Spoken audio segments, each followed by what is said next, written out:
அனைவருக்கும் வணக்கம். இந்த பகுதியில் நம்ம ஆளுங்கிரகம் அப்படின்ற விஷயத்தை பார்க்க போகிறோங்க. ஆளுங்கிரகம் அப்படின்னா எல்லா செயலுக்கு பின்னாடியும் இந்த கிரகங்கள் தான் இருந்து அனைத்து விதமான செயல்பாடுகளையும் செயல்படுத்துதுங்க. அதுதான் இதில் இருக்கக்கூடிய லாஜிக்கான விஷயம்.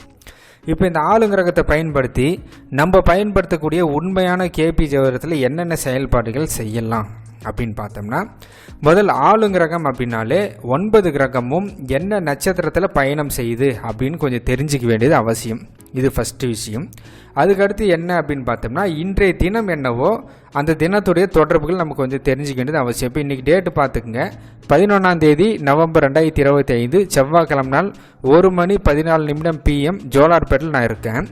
செவ்வாய்க்கிழமை அப்படின்றதால ஃபஸ்ட்டு விஷயம் ஆளுங்கிரகத்தில் இன்றைக்கி என்ன டேவோ அந்த தினத்துடைய அதிபதி நமக்கு தெரியணும். இப்போ செவ்வாய்க்கிழமை அப்படின்னா அதிபதி செவ்வாய், வெள்ளிக்கிழமைனா அதிபதி சுக்கிரன், அதுவே திங்கக்கிழமைனா அதிபதி சந்திரன். சரிங்களா? அது மாதிரி இன்றைய தினம் என்னவோ அந்த தின அதிபதி ஃபஸ்ட்டு நமக்கு ரொம்ப அவசியம்.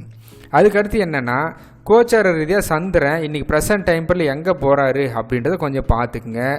சந்திரன் கடகராசியில் போகிறாரு. இந்த கடகராசியுடைய அதிபதி சந்திரன். அதுக்கடுத்து சந்திரன் இன்றைக்கி சனியுடைய நட்சத்திரத்தில் போயின்னு இருக்காரு. அந்த சனி நமக்கு தெரிஞ்சிக்க வேண்டியது அவசியம். இது முதல் விஷயம்.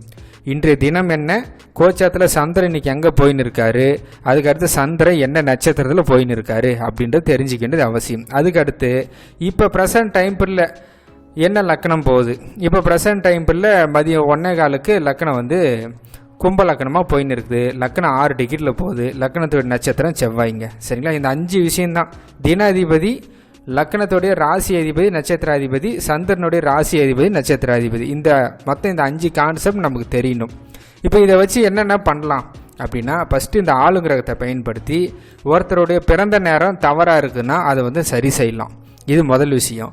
ஒருத்தர் என்ன கேள்விக்காக வந்திருக்காங்க, அவங்க மனசில் என்ன விஷயம் இருக்குது அப்படின்றதையும் இப்போ இருக்கக்கூடிய இந்த ஆளுங்கிரகத்தை பயன்படுத்தி சொல்லலாம். அதுக்கடுத்து ஜாதகர் ஒரு சம்பவம் எப்போ நடக்குன்னு கேட்குறாரு, திருமணம் எப்போ ஆகுன்னு கேட்குறாரு, குழந்தை எப்போ ஆகுன்னு குழந்தை எப்போ கிடைக்குன்னு கேட்குறாரு. இந்த மாதிரி ஒரு சம்பவம் எப்போது நடக்கும் அப்படின்ற விஷயத்துக்கு ரொம்ப ரொம்ப நம்ம பயன்படுத்தக்கூடியது இந்த ஆளுங்கிரகம் அப்படின்றத நீங்கள் பார்த்துக்குங்க. அதுக்கடுத்து ஜாதகத்தில் எதனா ராசி தவறாக இருக்கா, இல்லை நட்சத்திரம்லாம் சரியாக இருக்கான்னு எல்லாத்தையும் பார்க்குறதுக்கு உண்மையை சொல்ல போனால் ஒரே வார்த்தையில் கேள்வி, அதுக்கான பதில் எல்லாமே இந்த ஆளுங்கிரகத்தை பயன்படுத்தி நம்ம சொல்லலாம்.